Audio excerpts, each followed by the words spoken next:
하나님 말씀은 요한복음 13장 21절에서 38절까지 말씀입니다. 교독하겠습니다. 예수께서 이 말씀을 하시고 심령이 괴로워 증언하여 이르시되 내가 진실로 진실로 너희에게 이르노니 너희 중 하나가 나를 팔리라 하시니. 제자들이 서로 보며 누구에게 대하여 말씀하시는지 의심하더라. 예수의 제자 중 하나 곧 그가 사랑하시는 자가 예수의 품에 의자에 누웠는지라. 시몬 베드로가 머릿짓을 하여 말하되 말씀하신 자가 누구인지 말하라 하니 그가 예수의 가슴에 그대로 의지하여 말하되 주여 누구니이까? 예수께서 대답하시되 내가 떡 한 조각을 적셔다 주는 자가 그니라 하시고 곧 한 조각을 적셔서 가룟 시몬의 아들 유다에게 주시니 조각을 받은 후 곧 사탄이 그 속에 들어간지라.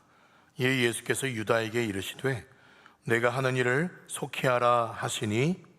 이 말씀을 무슨 뜻으로 하셨는지 그 앉은 자 중에 아는 자가 없고 어떤 이들은 유다가 돈꾀를 맡았으므로 명절에 우리가 쓸 물건을 사라 하시는지 혹은 가난한 자들에게 무엇을 주라 하시는 줄로 생각하더라. 유다가 그 조각을 받고 곧 나가니 밤이로라. 그가 나간 후에 예수께서 이르시되 지금 인자가 영광을 받았고 하나님도 인자로 말미암아 영광을 받으셨도다. 만일 하나님이 그로 말미암아 영광을 받으셨으면 하나님도 자기로 말미암아 그에게 영광을 주시리니 곧 주시리라. 작은 자들아 내가 아직 잠시 너희와 함께 있겠노라. 너희가 나를 찾을 것이나 일찍이 내가 유대인들에게 너희는 내가 가는 곳에 올 수 없다고 말한 것과 같이 지금 너희에게도 이르노라. 새 계명을 너희에게 주노니 서로 사랑하라.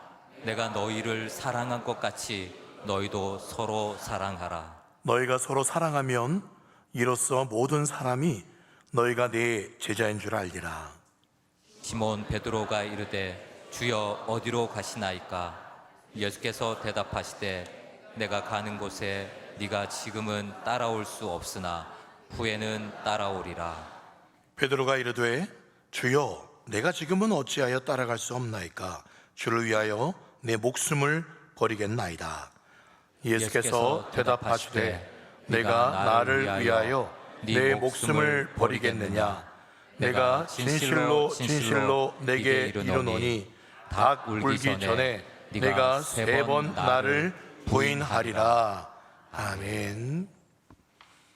우리를 사랑하시는 사랑의 하나님을 찬양합니다. 아멘.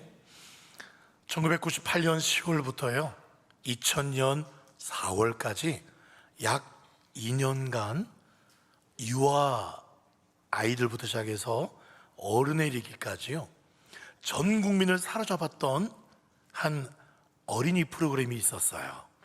혹시 이 친구들은 아십니까? 예, 네. 이름이 뭐죠? 텔레토비입니다. 예, 한 명 한 명 이름 기억나세요? 보라돌이 뚜비 나나 보. 네, 잘하시네요.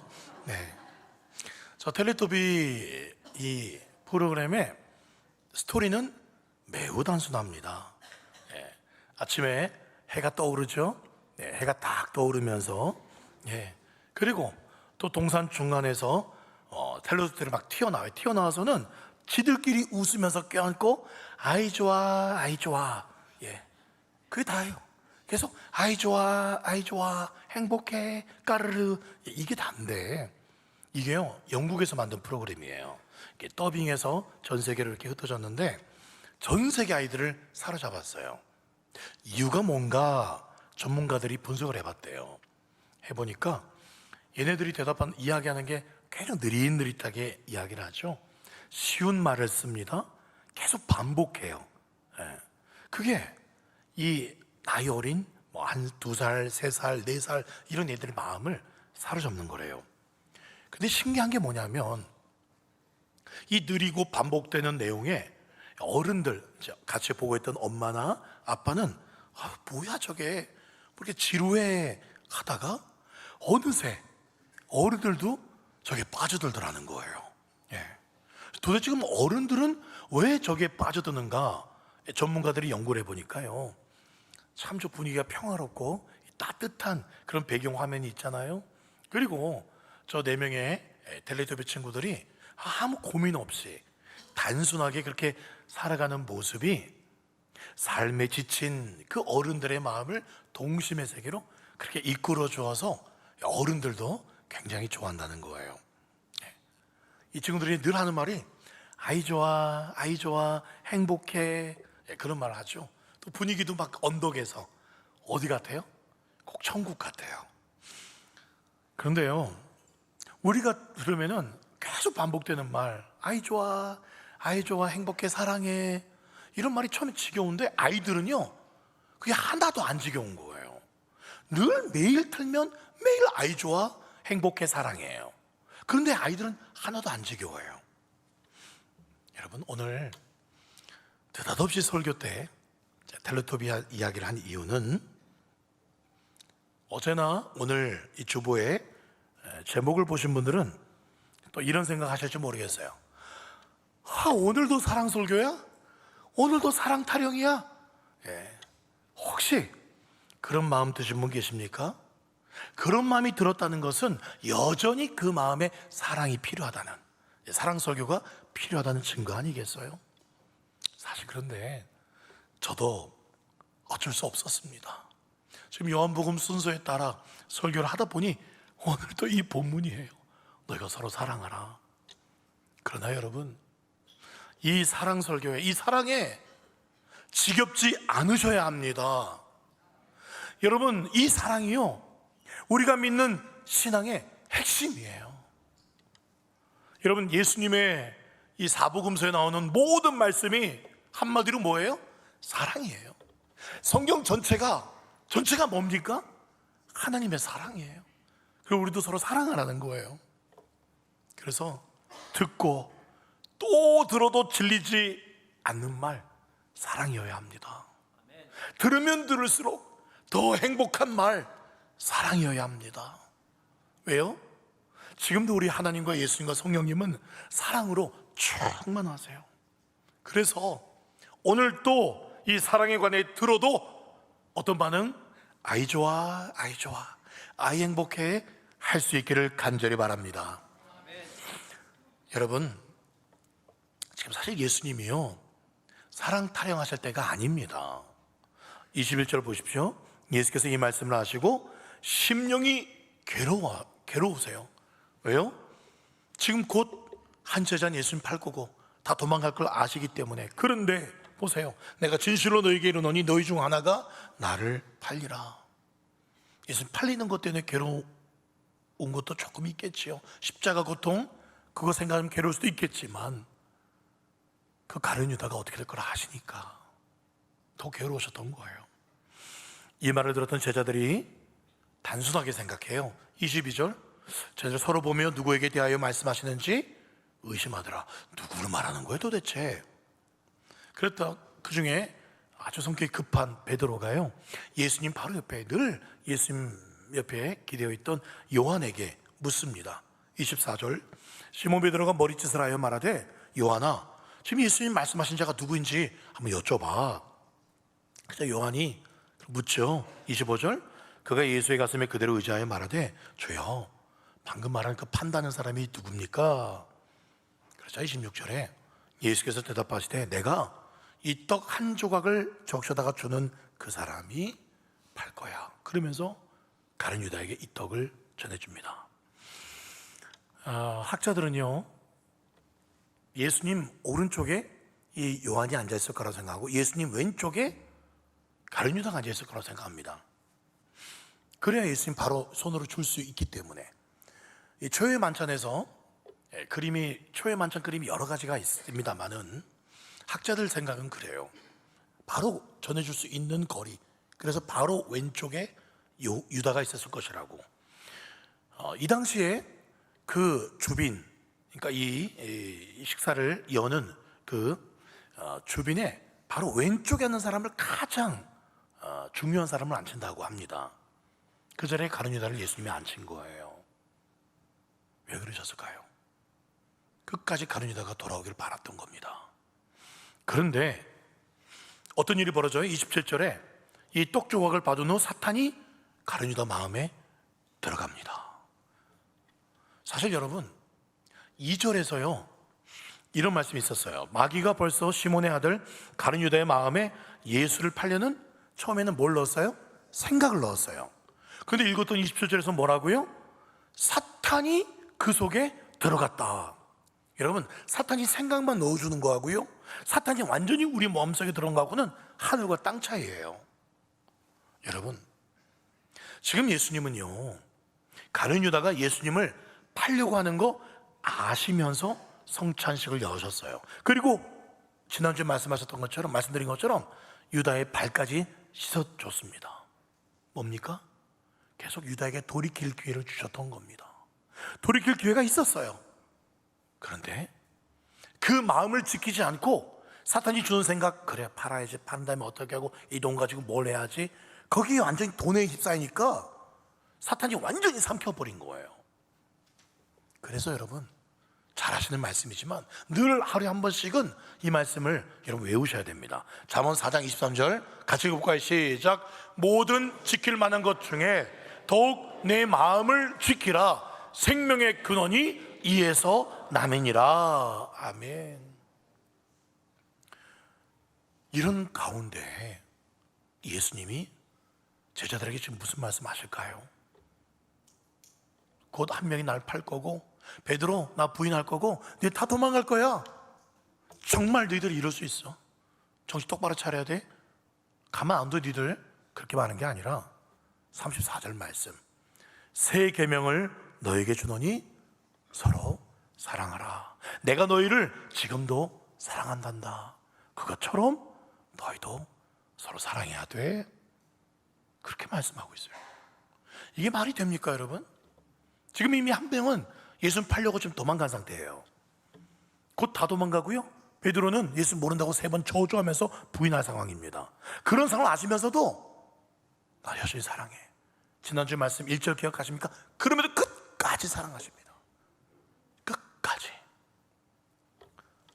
주님 35절에 이어서 이렇게 말씀하세요. 너희가 서로 사랑하면 이로써 모든 사람들이 너희가 내 제자인 줄 알 거야. 여러분, 저 말씀에 근거하면 제자됨의 진정한 표시가 뭡니까? 예수님 따라다닌다고 해서 제자가 되는 겁니까? 아니라는 거예요. 어떤 상황 속에서도 예수님처럼 어느 누구라도 사랑하는가 그렇지 않은가, 그것만이 제자됨의 유일한 표시라는 겁니다. 2020년 7월 코로나가 한창일 때였습니다. 그때 한 설문조사가 돌았어요. 기독교와 천주교와 불교 이 세 개 종교를 생각하면 뭐가 떠오르십니까? 라는 설문조사가 있었어요. 불교에 대해서 사람들이 제일 많이 동그라미 친 건 뭐냐면, 불교하면은 온화하고 따뜻하고 절제한다, 그런 이미지가 떠오른대요. 그러면 천주교에 대해서는 어떤 생각이 드느냐? 제일 많이 퍼센티지로 역시 온화하고 따뜻하고 천주교는 윤리적이다, 이런 이미지가 제일 많이 떠오른대요. 그럼 개신교는 기독교죠. 어떤 생각이 제일 먼저 떠오르십니까? 라는 항목에 이런 글들이 제일 많았다 그래요. 거리를 두고 싶다, 기독교인들과. 그리고 기독교인들은 이중적이다, 사기꾼들이다, 그리고 이기적이다 라는 이 부정적인 이미지가 가득했다고 합니다. 도대체 우리 기독교가, 우리가 믿는 교회가, 이 예수님이, 이 성경이 뭐가 잘못된 걸까요? 본질을 잃어버린 것 때문에 그러지 않을까요? 여러분, 예수님을 믿는 것, 그건 다른 게 아니에요. 예수를 믿는 거는 그냥 사랑하는 겁니다. 사랑하는 것. 내 믿음이 살았는가 죽었는가, 진짜인가 가짜인가 점검하는 기준은 딱 한 가지입니다. 사랑이라는 거예요. 우리가 정말 예수님처럼 사랑한다면 35절 말씀처럼 모든 사람이 그냥 너희가 내 제자인 걸 사람들이 알게 되어 있다는 겁니다. 소문이 나게 되어 있다는 거예요. 사랑은 보인다는 겁니다. 반드시 사랑은 흘러가기 때문에 그래요. 사랑은 향기가 난다는 거예요. 그럼 솔직하게 한번 우리에게 물어봅시다. 그렇다면 우리 갈릴리 교회는 사랑으로 소문나는, 향기 나는 그런 교회가 맞습니까? 대답이 별로 없네요. 저는 그렇다고 생각을 하는데 아마 여러분들 겸손하셔서 그런 생각이 드실 수 있고, 혹시 그래도 우리 교회는 아닌 것 같아요 라고 생각한다면, 그렇게 생각하는 분들이 많다면 우리 교회는 주님의 교회가 아닐 가능성이 높습니다. 여러분, 우리가 사랑이 부족하다는 생각이 들 수 있어요. 나는 자존심이 세서 늘 사랑 설교 듣지만 참 난 사랑이 너무 힘들어. 그럴 수 있어요. 그럼 제가 한 가지 여쭤볼게요. 그러면 그런 사랑이 없고 자존심이 센 걸 본인이 알지만 내게 그런 사랑이 부족한 것 때문에 안타까운 마음조차라도 드십니까? 이러면 안 되는데, 이러면 안 되는데 라는 생각만이라도 드시냐 그 말이에요. 여러분, 사랑이 없으면 죽은 거나 마찬가지입니다. 제 말이 아니에요. 요한일서 3장 14절, 우리는 형제를 사랑함으로 사망에서 옮겨 생명으로 들어간 줄 알거니와 사랑하지 아니하는 자는 어디에 머물러 있다? 사망에 머물러 있다. 여러분, 지금 계속 제가 사랑에 대해서 말씀하는데 저도 느끼고 여러분도 지금 느낄 거예요. 목사님, 알아요. 그런 비슷한 말씀 옛날부터 들었고, 목사님으로부터 저로부터도 작년부터 오래 들었고, 지난주도 들었고 오늘도 들어요. 압니다. 어쩌면 그냥 튕겨 나온 분들도 있을 거예요. 너무 잘하는 말씀 맞습니다. 근데 저도 이 사랑에 대해서 설교하기 정말 부담스러워요. 제가 일부 예배 때도 말했는데 항상 이 설교를 제 아내가 먼저 듣고 있습니다. 어떻게 저를 쳐다보겠습니까? 정말 이렇게 쳐다보지 않겠어요. 일부 예배 때 우리 부교육자들도 듣고 있습니다. 늘 매일 얼굴 보고 늘 제일 시간 많이 보는 우리 부교육자들 앞에 제가 일부 때 설교하는데 사랑해야 됩니다. 사랑하면 이건 생명이 없는 겁니다. 얼마나 사실 부끄러운지 몰라요. 저도 또 여러분들 앞에서도 부끄럽습니다 사실. 그런데 오늘 새벽에 기도하는데 조 목사 제 마음에 주시는 생각이, 오늘 또 사랑 설교하지? 나 그 사랑 설교 너무 좋아한다. 사람들은 그 사랑 설교 많이 들어서 또 지겹고 또 지겨울지 모르겠지만 나는 그 설교 너무 좋아해.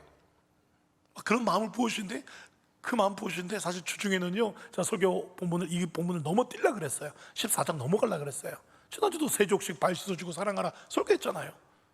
근데 오늘 새벽에 주님 그 마음은 주시니까, 주님 그래요. 주님 저도, 주님이 그러면 저도 주님 사랑하고 또 똑같은 이야기 서로 사랑하라 말하겠지만 이게 주님이 기뻐하시고 사랑하라. 아까 제가 텔레토비 이야기한 것처럼 그 아이들은 아이 좋아, 아이 행복해, 사랑해 매일 들어도 아이들은 좋아요. 순수한 아이들은 그게 좋아요. 우리에게 사랑의 마음이 있으니까. 여러분, 그렇게 들으셔야 돼요. 오늘 새롭게 들으셔야 돼요. 처음 듣는 것처럼 들으셔야 돼요. 여러분, 아까 방금 말씀, 제가 이 이야기는 사실 지금 원고에 없는 걸 제가 말씀드린 겁니다. 이런 그런 느낌이 들어서 제가 그렇게 말씀드린 거예요. 분명히 3장 14절 다시 한번 띄워주십시오. 우리는 형제를 사랑함으로 사망에서 옮겨 생명으로 들어갔다. 사랑하지 아니한 자는 어디에 머물러 있다? 사망에 머물러 있다. 사망에. 여러분, 한번 여쭤볼게요. 여러분들은 여전히 지금도 사랑하지 못할 사람이 있어서, 사랑하지 못할 사람이 한 명도 없어서 누구든지 사랑하셔서 생명에 머물러 계시는 분들입니까? 아니면 여전히 사랑하지 못하는 누군가가 있어서, 어색한 사람이 있어서 사망에 머물러 있는 사람이십니까? 오늘 예수님께서 세 계명을 준다 그랬어요. 그 세 계명이 뭡니까? 34절, 내가 너희를 사랑한 것 같이 너희도 서로 사랑하는 거예요. 세 계명이라면 옛 계명도 있다는 얘기죠. 구약에서는 뭐라고 했죠? 내 이웃을 내 몸과 같이 사랑하라. 신명기에 말씀하고 있죠. 출애굽기도 말씀하고 있죠. 그런데 이 구약에 있는 내 이웃을 내 몸과 같이 사랑하는 걸 넘어서는 게 세계명입니다. 그게 바로 예수님이 우리를 사랑한 것처럼 사랑하는 거예요. 우리는 이웃을 사랑할 때 내 몸처럼 사랑하는 거, 내가 내 몸을 아끼듯이 이웃도 아낄 수 있어요. 그런데 예수님은 그런 정도가 아니라는 거예요. 원래 예수님과 우리는 이웃 정도였습니까? 아니라는 거예요. 골로새서 1장 21절 말씀에 분명히 보세요. 예수님과 우리가 무슨 관계였는가? 전에 악한 행실로 멀리 떠나 무슨 관계였다? 뭐가 되었던? 원수가 되었던 너희였다. 근데 원수와 같은 우리를 어떻게 하셨다? 22절, 그의 육체의 십자가의 죽음으로 말미암아 화목하게 했다. 예수님 사랑은 내 몸 정도로 사랑한 겁니까? 아니라는 거예요. 이웃 정도가 아니라 원수를, 내 몸 정도가 아니라 내 몸을 죽이기까지 사랑했다는 그 사랑으로 사랑하는 게 세계명이에요. 원수를 사랑하는 것. 제가 마산에서 첫 전도사 사역할 때 27이었습니다. 그런데 한 구역을 맡았어요. 그 구역은 남성 구역이었습니다. 10명 정도 모이셨는데 장로님도 계셨고요, 또 장립쌤들 여러 명 계셨고, 집사님들 계셨고, 중직자들이 모인 그런 구역이었어요. 그래서 교육자가 가서 그 구역을 인도했습니다. 근데 구역 모임을 하면은요, 지금 오랜 시간이 지났기 때문에 제가 이야기를 할 수 있습니다. 그 10명 중에 한 명 빼고는 전부 담임 목사님에 대해서 불평, 불만, 그렇게 원망하는 그런 이야기를 제게 쏟아놓는 거예요. 이제 제가 사역까지 얼마 안 됐는데, 그래도 한 2, 3년 된 것 같아요. 그 교회 간지. 그래도 이제 신임 전도사예요. 27, 8밖에 되지 않은 그런 어린 저한테 그 50대 후반, 60대 그런 분들이 그 담임 목사님 그렇게 쉽게 말해 욕을 하는 겁니다. 근데 하도 그렇게 뭐 구역 모임에 서로 좋은 이야기하고 축복한 이야기를 해야 되는데 하도 그런 얘기를 하니까 제가 너무 화가 났어요. 그래서 감히 전도사 주제에 제가 그렇게, 그 중에 어떤 장로님이 그렇게 좀 강하게 말씀하셨거든요. 정말 마음에 들지 않는 불만이라면서 막 그렇게 안 좋게 이야기하시는 거예요. 그분이 그 교회 장로님 중에 굉장히 입김이 센, 흔히 아이들 말로 이빨이 센 그런 장로님이었어요. 그 장로님께 잘못 보이면 전 잘릴 수도 있어요. 근데 어떻게 그런 용기가 났는지 제가 그 장로님 면접에다가 이렇게 얘기했습니다. 장로님, 성경에 우리 예수 믿는 사람 아닙니까? 예수님 뭐라고 말씀하셨습니까? 원수도 사랑하라고 했지 않습니까? 하물며 우리 교회 담임 목사님이잖아요. 근데 왜 담임 목사님들 이렇게 말씀하십니까?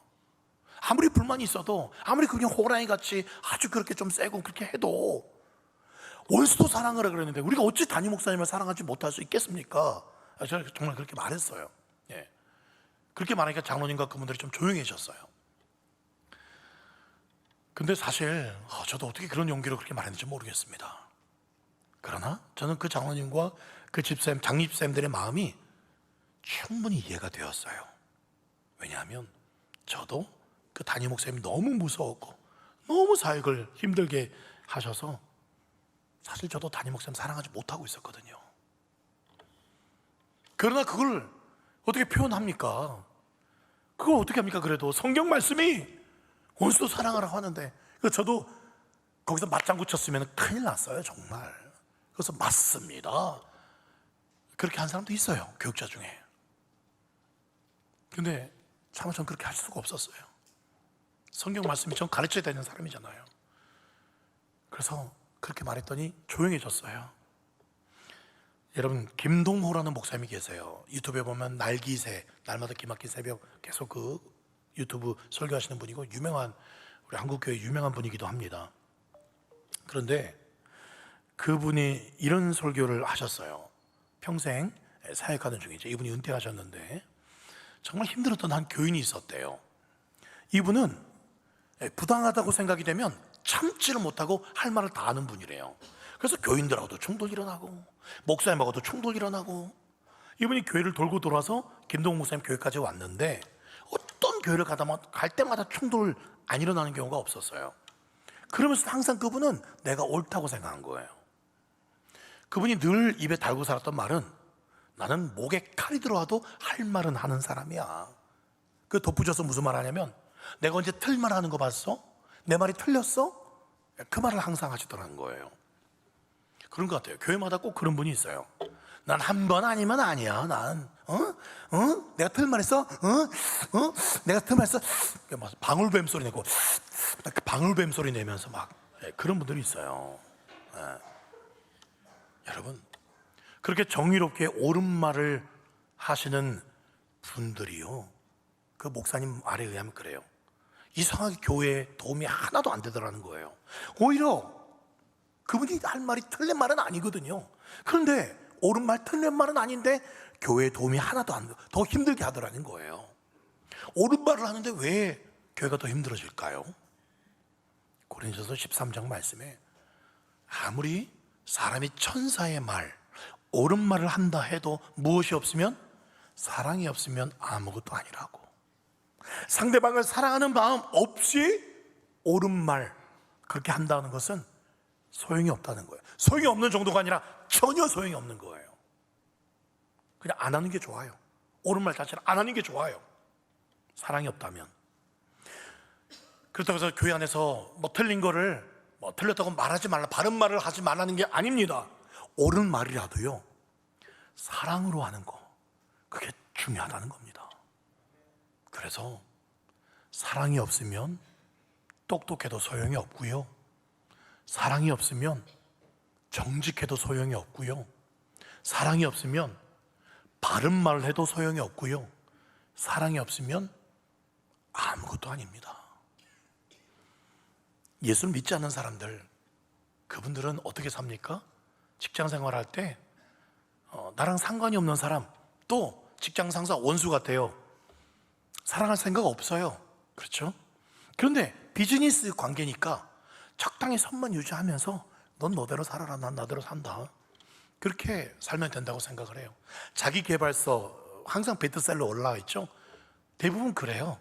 그냥 상처받지 마, 그냥 적당히 거리 유지하면서 그냥 살면 돼, 그런 이야기를 많이 하죠. 여러분, 그런데 예수 믿는 우리는 그렇게 살면 안 된다는 겁니다. 적당히 선을 유지하면서, 어색한 사람 그냥 나간 선을 유지하면서, 우리 남편, 또 우리 기관에 누구, 우리 어떤 사람 선 유지하면서 살면 안 된다는 거예요. 우리 성경은 누구까지 사랑하라? 원수까지 사랑하라. 여러분, 계속 이런 설교할 때마다 저도 부담되지만 믿어집니까? 우리가 과연 원수까지 사랑할 수 있을까요? 예수님이니까 그렇게 하시겠지. 근데 우리가 그렇게 사랑할 수 있을까요? 목사님이니까 조금 그렇게 할 수 있겠죠. 장로님이니까. 아니에요. 우리가 할 수 있으니까 말씀하신 줄 믿습니다. 할 수 있으니까 말씀하신 거예요. 그 사랑의 예수님께서 우리 안에 계시고 우리 안에서 은혜와 사랑을 부어주시면, 역사하시면 우리도 예수님처럼 사랑할 수 있습니다. 내가 죽고 내 자존심이 죽고 나의 옳다는 생각이 죽고 예수님 생각만, 그 예수님만 내 안에 살아계시면 그렇게 할 수 있다는 겁니다. 그래서 예수님이 우리에게 많은 거 요구하잖아요. 너 힘든데 어떻게든 사랑해야 돼, 어떻게든 사랑해야 돼. 그렇게 말씀하시기 전에 예수님 먼저 이렇게 말씀하세요. 나만 사랑하면 돼. 그래서 요한복음 14장 15절, 너희가 나를 사랑하면 나의 계명을 지킬 수 있어. 정말 네 안에 있는 예수, 나를 사랑하고 그 십자가의 사랑을 기억한다면 내가 말한 이 계명들, 세 계명, 사랑, 원수까지 사랑하는 계명 할 수 있어. 지금 말씀하시는 거예요. 여러분, 잊지 마십시오. 잘 들으십시오. 사랑에 관한 말씀 많이 들었다고 해도 여러분 단디 들으십시오. 기억하십시오. 사랑은요, 감정으로 하는 게 아닙니다. 사랑은요, 믿음으로 하는 거예요. 갈라디아서 5장 6절, 그리스도 예수 안에서는 할례나 무할례나 효력이 없을 때 사랑으로서 역사하시는 무엇뿐이다? 믿음뿐이다. 믿음으로 사랑하는 겁니다. 또한 사랑은요, 감정이 아니라 진리 대신 진리로 사랑하는 겁니다. 베드로전서 1장 22절, 너희가 진리를 순종함으로 거짓이 없이 형제를 사랑하기에 이르렀다. 무엇을 순종함으로? 진리를 순종함으로 사랑할 수 있다는 겁니다. 진리, 믿음, 사랑하는 마음이 안 들어도 믿음 가지고 살아가는 것이고, 진리 대신 말씀이 그러하다면 할 수 있다는 겁니다. 그 진리신 말씀 따라서 일본에 간 적이 몇 번 간 적이 있어요. 처음 제가 일본 갔을 때 보통 일본 가면 여행 가면 온천에 많이 가잖아요. 온천에 처음 기대하는 마음으로 일본 온천이 유명하다니까 그래서 또 어떤 계곡에 아주 멋진 데 있더라고요. 그래서 그 계곡에 또 탕도 조그마한 탕들이 여러 개 있어요. 저기 좀 좋아 보이는 탕이 딱 들어가려고 발을 넣는 순간 탕 안에 한 사람이 있는데 누가 봐도 일본 사람이 딱 써 있는 그런 일본 사람이 딱 앉아 있는 거예요. 도저히 들어가고 싶지 않더라고요. 그 일본 죄송합니다. 일본 분 안 계시죠? 그냥 쉽게 우리 옛날 감정으로 지금은 일본 사람 미워하지 않지만 옛날 그때 그 감정에는 그랬어요. 내가 쪽발이와 같은 물 안에서 같은 때를 불린다. 그러고 싶지 않았어요. 네. 지금은 그렇지 않아요. 네. 그때는 정말 일본 사람과 같은 탕 안에서 같은 물 안에서 같이 때를 불리며 때를 주고받는 이런 그러고 싶지 않았어요. 근데 용기 내어서 들어갔습니다. 돈이 아까웠거든요. 예. 그리고 무엇보다 진리 되신 말씀이 원수까지도 사랑하라는 그 말씀이 떠올랐어요. 그래서 그 진리에 믿음으로 순종하는 마음으로 들어갔어요.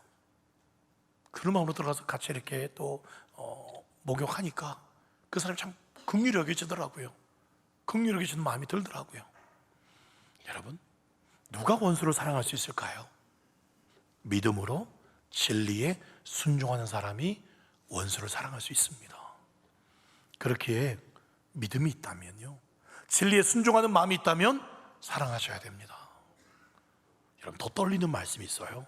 마태복음 5장 44절 너희에게 이르노니 너희 원수를 사랑하며 박해하는 자를 위해서 기도하라. 이같이 한즉 하늘에 계신 너희 아버지의 뭐가 된다? 아들, 딸이 되는 거예요. 저 말씀 여러분 바꿔 말하면요, 우리가 하나님의 아들이고 딸인 것을 무엇으로 증명할 수 있습니까? 원수를 사랑하고 그를 위해서 기도해 주는 걸 보고서 우리가 저 사람은 하나님의 아들이거나 딸이라는 것을 알 수 있다는 거예요. 만약에 그런 원수 아니면 어떤 사람과 계속 그렇게 평행선을 긋고 어색한 관계를 지낸다면 이 말씀에 근거하면 그런 사람은 하나님의 아들과 딸이 아니라는 겁니다. 우리 가운데 하나님의 아들과 딸이 아닌 분이 계실 수도 있어요. 무서운 말씀입니다, 여러분. 그러므로 요한일서 4장 11절 말씀에 사랑하는 자들아 하나님이 이같이 우리를 사랑하시 우리도 서로 사랑하는 것이 뭐합니까? 마땅하도다. 마땅하다. 무슨 말입니까? 할 수 있으면 하고 힘들면 안 해도 돼. 그게 아니라는 겁니다. 여러분 중에 혹시 이런 질문 마음에 생기는 분이 계실지 모르겠어요. 그렇게 말하는 목사님, 그럼 목사님이 정말 사랑 못할 사람 한 명도 없습니까? 목사님 맨날 그렇게 큰 소리만 뻥뻥 치면서 목사님 얼마나 정말 사랑이 많습니까? 정말 그런 사람 한 사람도 없는 거예요? 그렇게 혹시 속으로 묻는 분이 계시다면 제가 대답합니다. 왜 없겠습니까? 왜 없겠어요? 지금까지도 정말 사랑이 힘든 사람들이 많이 있었어요. 지난주도 제가 설교했잖아요. 네. 아마 살아가면서 또 목회를 하면서 그런 분들을 수없이 만나겠죠. 선배 목사님들이 그런 얘기를 해요. 정말 어떤 성도 때문에 공황장애가 왔다는 목사님들을 여러 만났어요. 우울증이 왔다는 목사님도 만나봤습니다. 선배 목사 중에 어떤 분은 어떤 성도가 너무 힘들게 해서 또 그 성도가 싸울 수 없잖아요, 목회자가. 그러니까 차 안에 들어가서 몇 시간이고 차 문 다 이렇게 닫아놓고 외딴 공터에서 그렇게 소리치면서 쫙 외치면서, 그분이 표현이 그래요. 그 차 안에서 그랬대요. 야, 이 나쁜 놈아! 막 그렇게 소리치게 됐대요. 차 안에서 혼자서. 저도 그런 순간이 올지 모르겠습니다. 그러나 오늘 이 말씀을 붙잡겠습니다. 내가 너희를 사랑한 것 같이 너희도 서로 사랑하라. 주님, 아멘. 예수 십자가 사랑이면 충분합니다. 그 십자가 같은 사랑, 그건 내가 하는 게 아니라 나는 죽고 오직 내 안에 계신 예수님께서 사시면 되겠지요. 저는 그걸 믿습니다. 저도 부족하지만 그 십자가 사랑이 내 안에 있기에 그렇게 할 수 있을 줄 믿습니다. 존 하이드라는 선교사님이요, 선교사에 갈 때 너무 힘들게 하는 사람이 있었대요. 그때마다 이렇게 기도했대요. 그 사람 만나서 분명히 선교사님이 잘못이 없어요. 그러니까 따질 수 있어요. 변명할 수 있어요. 그런데 그렇게 하지 않고 그렇게 정말 억울함이 넘치면 기도했대요. 언제까지? 십자가 사랑이 마음속에 흘러 넘칠 때까지 기도했다 그래요. 왜 그렇게 기도했을까요? 그 십자가 사랑 아니면 안 되니까. 그 십자가 사랑이면 못 붙는 사람이 없기 때문에 그 십자가 사랑이 흘러 넘칠 때까지 기도했다 그래요. 여러분, 세상에서 그래요. 뭐 불쌍한 사람 돈 도와줄 수 있습니다. 같이 놀아줄 수 있지만 사랑하는 것은 정말 어려워요. 왜 이렇게 사랑하기 힘들까요? 그 이유는 우리에게 없는 우리 힘으로 사랑하려고 하니까 그래요. 여러분, 오늘 주님께서 사랑하라고 말씀하실 때 너희가 스스로 말씀 기억해. 사랑 안 하면 하나님 아들 딸 아니야. 사랑 안 하면 가만 안 둬. 그냥 그렇게만 말씀하신 게 아니에요. 나중에 14장 15장에 나옵니다. 너희 스스로 사랑할 수 없기 때문에 누굴 보내주신다? 그래서 성령님을 보내주겠다. 이어서 말씀하십니다. 여러분, 성령께서 그렇게 하게 해주실 거야. 도와주실 거야. 그래서 사랑을 성령의 뭐라 그럽니까? 열매라고 합니다. 성령의 첫 번째 열매가 뭡니까? 사랑입니다. 이 사랑이 성령의 첫 번째 열매이면서 대표적인 열매고, 나머지 모든 8개의 열매는 이 사랑 안에 다 들어가 있다는 뜻이에요. 그 성령으로 충만했던 베드로, 그 예수를 모른다고 부인했던 베드로가 성령으로 충만하니까, 그 예수 사랑으로 충만하니까 누구든 사랑할 수가 있었고 이방인도 사랑할 수가 있었고, 그리고 결국 자기를 핍박하는 사람 위해서 십자가에 순교하기까지 사랑할 수가 있었어요. 누구 덕분에? 성령님 덕분에. 제가 한 번만 좀 더 소개할까요?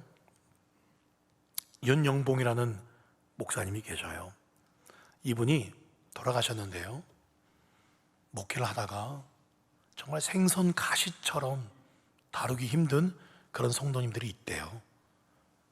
그래서 참 생선 가시같이 그렇게 찌르는 성도가 있는데, 그분이 목회를 쭉 해보니까 목회란 거쳐가는 게 아니라 한 사람을 놓고 오래 참는 것, 이게 목회구나, 이게 목회 전부구나 라는 걸 깨달았다 그래요.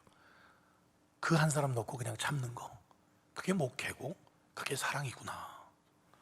사랑 여러분, 말씀을 맺겠습니다. 우리가 주님 앞에 섰을 때 주님께서 우리에게 무슨 말을 하실까요? 저는 뭐 다른 거 많이 안 물을 것 같아요. 딱 한 가지 물을 것 같아요. 예수님께서 이원처럼 주셨던 말씀, 세계명, 내가 너를 사랑한 것처럼 너도 세상에서 그렇게 사랑하다 왔니? 얼만큼 사랑하다 왔니? 얼만큼 그 사랑 나눠주다 왔니? 그 사랑은 남편을 얼마나 사랑했니? 아내를 얼마나 사랑했니? 자녀들, 속 썩이는 자녀들, 정말 너랑 스타일 안 맞는 그 성도와 너 얼마나 내가 사랑한 것처럼 사랑했니? 전 그거 제일 먼저 물어보실 것 같아요. 어쩌면 그것만 물어보실 것 같아요. 그렇게 주님 앞에 섰을 때, 주님, 전 정말 부족했지만, 정말 자존심 센 저였지만 주님 바라보며, 주님 나를 대신해서 원수 같은 나를 그렇게 매번 또 넘어지고 또 죄짓고 더 불순종하지만 나를 여태까지 사랑하신 그 주님 사랑으로 나도 사랑하려고 노력했어요. 주님 도우신 힘으로 사랑하려고 노력했어요 라고 고백할 수 있기를 바랍니다. 살아가는 모든 날 동안 남는 것은 딱 하나 남아요. 사랑만 남습니다. 이렇게 모든 사람들에게, 가까운 사람, 먼 모든 사람들에게 예수님처럼 사랑의 사람으로 기억될 수 있는 저와 여러분 되시기를 예수님의 이름으로 축원드립니다.